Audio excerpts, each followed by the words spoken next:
Hey, DNA. This is All Access DNA, and I'm your host, Kate Wilson. Today, we are talking about fibromyalgia with Dr. Bruce Gillis. Dr. Gillis has worked on identifying the biological underpinnings of fibromyalgia, challenging long-standing misconceptions, and leading efforts to develop diagnostic and treatment protocols that focus on immune system deficiencies. We discuss diagnostic tools for fibromyalgia and personalized treatment, along with supporting patients who have a real biological condition. Let's get started.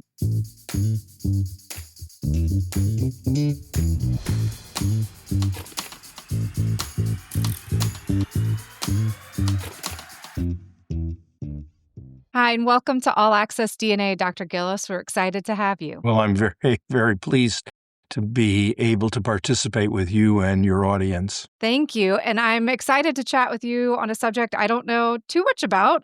Never got that in graduate school training, quite frankly, in genetics. And I think it's something that has definitely been entering the conversation quite a bit in the last few years. I noticed those of genetic counselors, especially that work in primary care, seem to come across it as well. And that's about fibromyalgia and immune system dysfunction. And so I'm glad that you're here today to tell us some more about it. I think first, why don't we start off with what drew you to this subject and got you interested in studying this? Because for many, I would say just for many years, they were unrecognized in medicine. So I'm curious to know what drew you to them. It was pure serendipity, and it was coincidental. I had been doing consulting work for, at that time, the largest insurance company in the United States. That company had sold long-term disability policies to people, and all of a sudden they were getting claims from people in their 20s and 30s saying that they couldn't work. They were too debilitated as a consequence of having fibromyalgia, and they wanted their benefits. The insurance company was obviously not happy to start paying benefits to somebody who was only, as I said, that youthful. So they approached me to investigate what fibromyalgia was. Fibromyalgia at that time, in fact, even now, continues to have an improper impression as being a bogus affliction of neurotic, hypochondriacal, hysterical women. It has nothing to do with that at all. It's a very much real disease. And when I was given this research challenge, I and colleagues at the University of Illinois College of Medicine opted to pursue it. We decided to look at the body's immune system first because patients with fibromyalgia have symptoms from head to toe. They have pain, they have headaches, they have brain fog, they have poor sleep, they have depression, they have anxiety, they have muscle cramps. And it seemed proper to look at a system that affected all of the body, and therefore we centered on the immune system. Upon doing so, we analyzed hundreds of people, and we found a major breakthrough.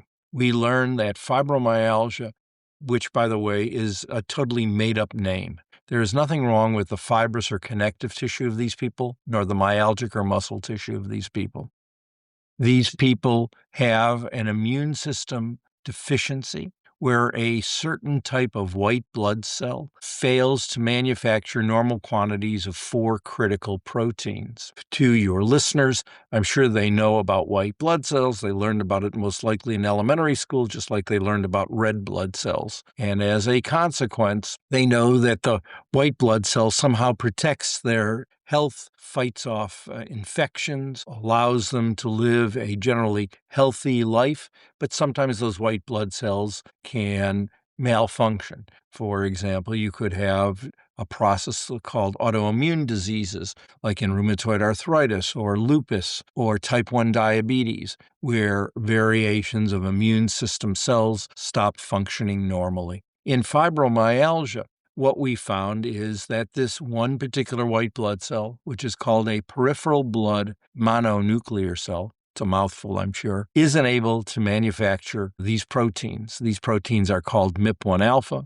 MIP1 beta, IL-6, and IL-8. Based upon that, we did our research, we published it, developed a related blood test, and we won a national award for outstanding research in clinical immunology. I then took this blood test and offered it to the general population, and the test was made available in 2013. Since then, a second generation test has become available that provides more information. And what we also learned, much to our astonishment, is that 100% of everyone whose blood test is positive has unique DNA genomic signatures. In other words, specific DNA that they alone have. It does not occur in any other disease. It is not found in normal or healthy people. So, the next time someone claims or implies that fibromyalgia isn't a real disease, the person should say, well, then you must not believe in DNA, because we now have this DNA basis to understand what's going on in a person like this. As you know, there's no way that I can change your entire DNA. If you have, for example, brown eyes, I can't give you blue eyes or vice versa, right? So with other colleagues, I identified a compound that causes those defective white blood cells to start acting normally and start manufacturing normal quantities of those four proteins. I did a large clinical study with over 200 people, and the results were dramatic. We have people who will report or have reported that since being on this compound, which its commercial name is called Imbix, IMBXX, that their lives have done the proverbial 180. If anyone goes to our website at imbix.com, they'll read testimonials from people who are not paid anything, who will say that they have been afflicted with fibromyalgia-related symptoms, not for merely years, but decades. Since being on Imbix, their symptoms have either significantly lessened or they have entirely disappeared. What we have been able to prove is that a vital part of the immune system, called the microbiome, which exists in the colon, plays an important role in a pathway that goes to your brain. That pathway is called the gut-brain axis, AXIS, and works with brain receptors. And as a result, patients' lives have changed. What's unfortunate and most astonishing is that the FDA gave approval for 3 drugs for fibromyalgia. None of those drugs do anything to boost the body's immune system. And each of those drugs have a black box warning saying, take it your own risk. It could induce depression, suicidal ideation, and suicide. And this is a big issue because patients with fibromyalgia have a preponderancy for suicidal ideation. Why is that? Well, number one, far too many healthcare practitioners, be they physicians or nurses or other people in the healthcare field, unfortunately still believe that fibromyalgia is a bogus condition. So they go to the doctor and they say, well, you may have this illness called fibromyalgia, but nobody believes it. It's not real. So that's strike one, right? Then strike two is your spouse, your friends, your family say, you look perfectly healthy. How can you tell me that you're sick? What's this fibromyalgia? I don't believe it, right? And then strike three is, well, there's 3 FDA-approved drugs, none of which do anything to boost your immune system, address your real symptoms, so we have nothing that can turn your life around, make you feel well. And Right. so it's a terrible, terrible situation. As a matter of fact, based upon published studies, nearly 30% of people with fibromyalgia either consider suicide, attempt suicide, or actually commit suicide. That's more Oh my than people gosh. with depression. Yeah. And the other thing that is a wrong conception is it's not a disease purely of women. It affects people no matter their age. They can be children.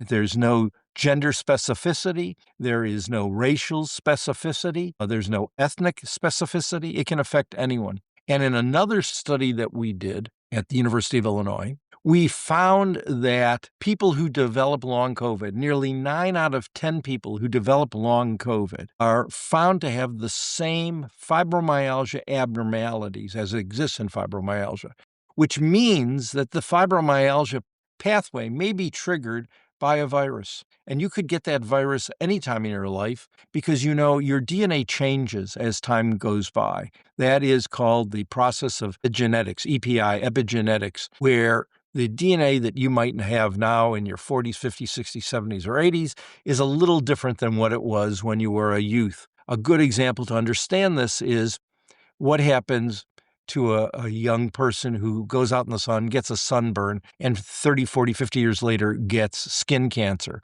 What happened? They were exposed to ultraviolet rays, which are cancer causing, change the DNA in the cells of the skin, and promote the ability to develop skin cancer.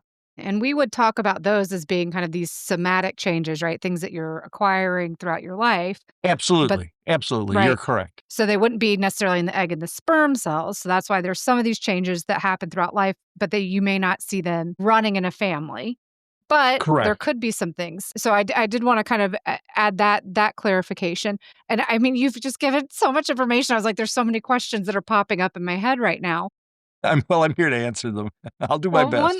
one that I'm wondering about is, like you said, even today, there's such this stigma around fibromyalgia, and I've had friends diagnosed with it that I think, they still feel like their doctors kind of are dismissive of them, or we can't figure out what it is, we're just gonna call it fibromyalgia.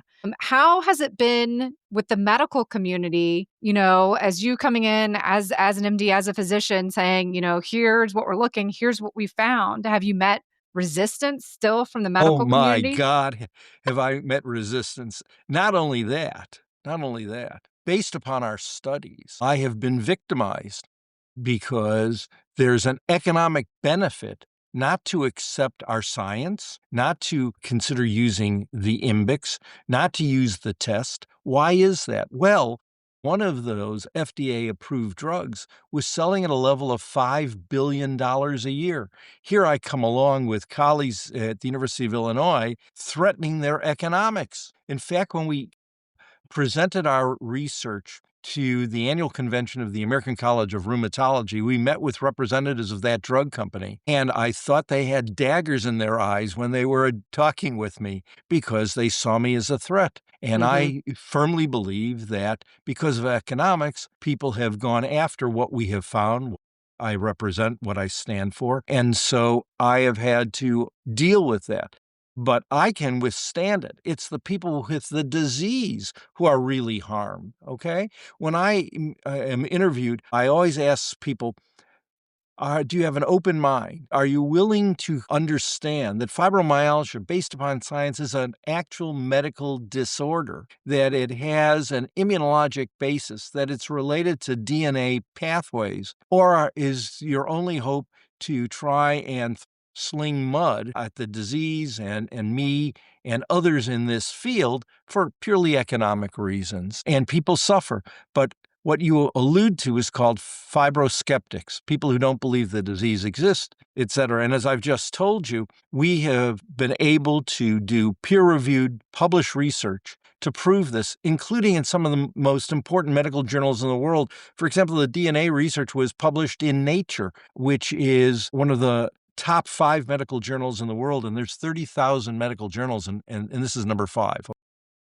So our research has always been peer reviewed, always been published, and I have never said anything that is contrary to what other independent people who have looked at this research have found to be accurate. Have you found that, since it does sound like fibromyalgia really fits or at least overlaps, I would say, with a lot of like immune conditions. You mentioned like lupus with rheumatoid arthritis, and even potentially the pathway after being exposed to like a virus. Is it folks with fibromyalgia benefit from other treatments and management for those types of conditions as well, or has that been seen? Well, interestingly, we did a study looking at autoimmune rheumatic or rheumatologic disorders, including rheumatoid arthritis and lupus. We published those results and proved that those are autoimmune diseases and there is no carryover whatsoever with fibromyalgia. Fibromyalgia has unique and distinct characteristics which don't Okay. exist in other rheumatologic diseases. And are those characteristics like on the molecular side, you mean, or No, no. Well, symptom wise? first of all, in those autoimmune diseases, they do not have this immune system set of deficiencies. In other words, their peripheral blood mononuclear cells do not act in this manner. In these patients, they do not have the inability to produce those proteins. So we've done that. So you provided an excellent question, and I'm happy to tell you that we addressed it years ago and proved it and found and demonstrated that fibromyalgia is a distinct illness. And as I've already said, though most fibromyalgia patients ended up going to see rheumatologists, it's not a rheumatic or rheumatologic disorder. It's an immunologic disorder. It's a disease of your immune system. And so you were talking about like the blood-based tests. So there was the one that looked like it was looking at the proteins and then developed into noticing these genetic DNA signatures. So what do you recommend for folks now? Should they have like the initial protein evaluation? Should they be looking Well, more for at the DNA As it turns sequencing? out as it turns out, the new test is operated at a laboratory that I'm not affiliated with. The new test is called the FM test, the number 1. So you can type in www.fm1, either use the digit or ONE test.com. And it's covered by Medicare. It's covered by Blue Cross Blue Shield. It's covered by most insurance companies. So the test for the majority of people is free. It's no cost. No cost at all. So that's number 1. And what we do is if someone has a positive test score, we provide them at, again, no cost, a 30-day supply of the compound, which we call Imbix, which stands for immune boost, for them to try it for 30 days and see if it makes a difference in their lives. So essentially, if you know of someone or if someone personally thinks they have fibromyalgia, it costs you, in the vast majority of people, zero economically, monetarily. You can get the test, the insurance company will pay for it, you'll get the result. If the result is positive, you're going to get this compound provided for you to try for a month to see if it makes a difference in your life. And I can tell you, it's been an extraordinary experience. For example, in the clinical trial that we did with those hundreds of people, the results were beyond astonishing. For example, I had a lady travel with her family from Italy. She didn't speak English and I don't speak Italian, but somehow we were able to communicate. And for over a decade, she had been taking a very potent antipsychotic drug to control her fibromyalgia-related symptoms. They thought that was the only way to control it, and she was in misery. And we explained that she needed to try and wean off that drug with the permission of her doctor, because I cannot be her treating physician, and try Imbix. Well, that study was done in 2023, and she has not needed that antipsychotic drug since. She takes 1 Imbix a day, and she's symptom-free. Wow. Wow. And I would say if you, after we get done chatting, if you can forward me any of the papers, I found some doing a PubMed search, but especially like Happy, the clinical trials. happy. Yeah. We'll Yes, put those in the happy. show notes too for folks. Happy to do that, or people can contact me directly. I'm here in Southern California, and we'll readily provide those. We've gone on, by the way, and done other studies. We have another test soon that will be coming out. This is a test for a disease that primarily does impact women. It is called interstitial cystitis, where people have terrible pelvic area pain and a need to urinate nearly every 15 minutes. And the urologists have been using a methodology that was invented in 1915. It has an accuracy or test sensitivity of 5 to 7%. And we Wow. did a study with faculty members at Stanford and the University of Virginia. We are submitting the article for publication, and our test has a sensitivity of 80%, and it's a simple Wow. blood test. Wow. Okay. So And then we again, might it's have to chat further about that on another episode. That's exactly, and you talked about the issue of pain. I don't know if your listeners are aware of this. The number 1 health problem that people see doctors for is chronic pain. It affects over 60 million Americans. It affects more people than people who get cancer or heart disease or high blood pressure. Chronic pain is the number 1 complaint that patients suffer with, and we encourage people with chronic pain to consider being tested to see if that chronic pain is indeed due to an immune system process. We are introducing next week a new test, which is called the one pain test. Uh, and we've already started testing people. And again, that test is also covered by insurance. And again, it means that most people will not have to pay anything. And again, we will provide a compound for them to try for a month to see if their test being positive, if indeed they also would benefit from taking an immune boosting agent. And so for some of these tests, I mean, I'm guessing since there is insurance involved, it would need to be a doctor's order. So would patients go Yes. in and ask their doctor for this information? Yes. Yes. All they need to do is go to the website, as I said, like the FM1 test, fill out the form, give it to their doctor to sign, and then send it to the laboratory, and they'll get scheduled for the test. It's very, very easy. The laboratory that now offers this test will arrange, if your doctor doesn't draw blood, and many doctors' offices don't draw blood, will arrange for you to go to a nearby laboratory to have your blood drawn. Again, no cost to do that. Mhm, mhm. And I noticed in one of the papers talking about, like we said, these sort of epigenetic or somatic changes in the cell, there was mention of something called transcriptomics, and so I didn't know if you could tell us a little bit more about that, and is that part of that genomic signature that you're looking Yes, it at? is part of how the genomic signature comes about. It's part of the epigenetic process that I spoke to you about. So that's exactly what transpires. You need to know that your DNA is not static, it's dynamic. It is vulnerable to change. We know that already. And we know a lot about how DNA works when it comes to a variety of diseases. And like I said, typically we think of those as being acquired things, things that are not necessarily in the sperm or the egg or passed down through generations. Have you seen any families where it looks like fibromyalgia or some of these immune deficiencies are running in the families? And if so, what are your thoughts on that? Well, that's pretty easy to explain, okay? Because if a cold, one of these viruses, and we suspect that these are coronaviruses, and there are 7 human coronaviruses. I'm sure you're familiar with the COVID-19 virus. That's a coronavirus. It's the coronaviruses are the primary cause of the common cold. So if somebody in the family gets a common cold, it spreads through the family, and that triggers why more than one person in the family could develop these DNA changes, and as a consequence, also manifest having what we call fibromyalgia, which really should be called immune deficiency disease or disorder, IDD. That's what it really is. But I'm not trying to make this a tongue-twisting condition. So if people are comfortable with fibromyalgia, we'll call it fibromyalgia. Mhm. But Well, do you think that's that why we see it in families. okay.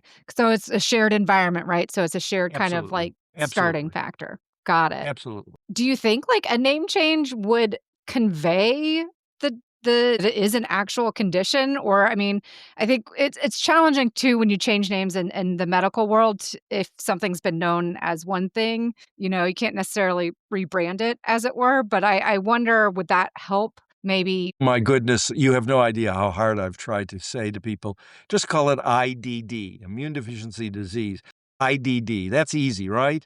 Forget it. Fibromyalgia is part of the vocabulary, and I have enough trouble convincing people that there's a way to be tested accurately. There's a way to have intervention to overcome the manifestations, and those hurdles are enormous and they're ongoing. So to try and throw another hurdle, wow, I'd love to do true? it, but I want to be practical and I want to get as many people as possible to be tested and be evaluated because I suspect that when we talk about chronic pain, those 60 plus million adults here in the United States, we're talking about so many more people than we would if we're just limiting ourselves to discussing fibromyalgia. Mhm, mhm. And you talked about some of the tests and the medications that are either available today or shortly will be available. Are there any additional studies and development or clinical trials that are related to addressing the immune or the genetic pathways? So sort of more this like personalized DNA treatment? I hope soon to be submitting the results of the clinical trial that the FDA reviewed that we accomplished. And so I'm hopeful that that will be out soon and that people will read it. I invite people to go to the IMBIX website. It's IMB xx.com and watch the videotape testimonials. These are people who are on Imbix. We didn't pay them anything. They got no monetary reimbursement. And just to hear what they say is very encouraging for anybody who's afflicted with chronic pain or suspected fibromyalgia. We know that the compound can be effective and has been effective. It's something that's readily available. And the other thing is, and I never have charged, and I won't charge, if someone has a question, they can contact me personally, or their doctors can contact me personally, and I will be happy to have a conversation with them and do my best to answer any questions or concerns that they may have. Well, I appreciate you having that openness and that willingness to talk with folks directly about it. So, as we're wrapping up, I mean, for the patients or the clinicians or both, what would you want to share with them about seeing fibromyalgia as a real biological condition? It's grounded in these genomic signature or genetic signatures, the immune science. What would you hope that clinicians and patients understand about fibromyalgia? Well, the easiest thing to do is to go to the two websites to begin with, the fm1test.com, because the peer-reviewed and published articles are readily available and you can print them out. That's number one. And if you have trouble understanding the science, you can give them to your physician or whoever your healthcare practitioner is. As I said, if there are questions, I am available to help answer those questions. That's number one. The same thing goes for Imbix, the imbxx.com. Again, the publications are there, the science is there. We've put it in language that you don't have to be a scientist or a doctor to understand. It's easy to comprehend. And again, I'm available to answer those questions. Interestingly, in the last week and a half, someone with another disease contacted me because of their symptoms where there's overlap, and I never considered that. And that is people with chronic Lyme disease, and they have much of the same symptoms. So we are now looking for volunteers with chronic Lyme disease at no cost to be tested for immune system deficiencies. So if anybody who listens to this today has chronic Lyme disease or knows someone with chronic Lyme disease and is willing to be a participant, again at zero cost, we encourage them to contact me so that we can arrange to test them and we can look for immune system abnormalities. Because to my knowledge, patients who get chronic Lyme disease have had poor success in improving once they get the disease. They're put on, for example, long-term antibiotics, and antibiotics are very destructive to the immune system microbiome in the colon. So in the effort to try and heal these people, they potentially could be damaging the immune system pathway that is a link to why they're symptomatic. And that's really interesting because, again, I also have a few friends that do have Lyme disease, so I will chat with them. Um, Right. and it's interesting with that overlap there. Well, the immune system plays an huge role in so many chronic illnesses. You know, the way we now attack many cancers is through the immune system. So we are realizing how vital the immune system is in a number of both acute and chronic illnesses. So why shouldn't that also be pertinent to the diseases that I've discussed, especially since we've done it? We've done the peer-reviewed published science. We have the thousands of people who've had the test, who have been confirmed to have this set of immune deficiencies, who now have something objective to prove why they're sick. And we have a pathway, proven an effective pathway to help them overcome the manifestations of their suffering.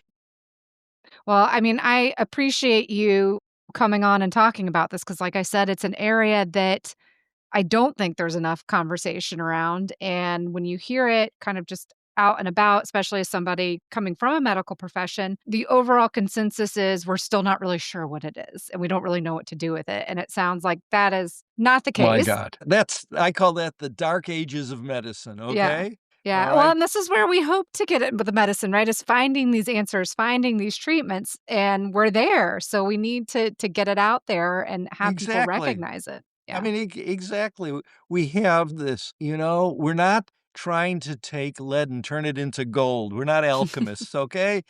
Yep. Everybody that I've spoken about, all of the colleagues I've had have been professors at major universities that we've had affiliations with. And the publications show that. Everything's been Mhm. peer reviewed. So everything I'm talking about has gone beyond just legitimacy. It's objective proof. And if someone wants to say otherwise, I say, that can be your opinion, but I'd like to know what the economics are in your mind that would trigger you to say those things. Mhm. Mhm. I think that's always a good question, and I just appreciate you, like I said, coming on, talking about it, educating me as well as the audience on it. Before we wrap up, is there anything else that you wanted to add or that we didn't get to? I want to thank you very deeply for doing this, because if all we get is just one person to better understand why they're sick, then what we have accomplished today has made a huge benefit. And if it wasn't for people like you who are dedicated to getting this information out and available, more people would suffer. So accept my greatest thanks for what you're doing. Well, thank you, Dr. Gillis. Really appreciate it. My pleasure, and I appreciate this opportunity. Have a great day.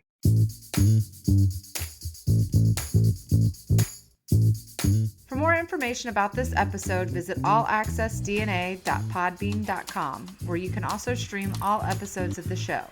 This link is also in the show notes for easy access.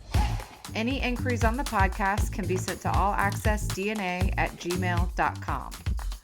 Check out our Patreon at patreon.com/allaccessdna and consider donating to get bonus content, submit questions for our guests, and connect with other genetic curious individuals.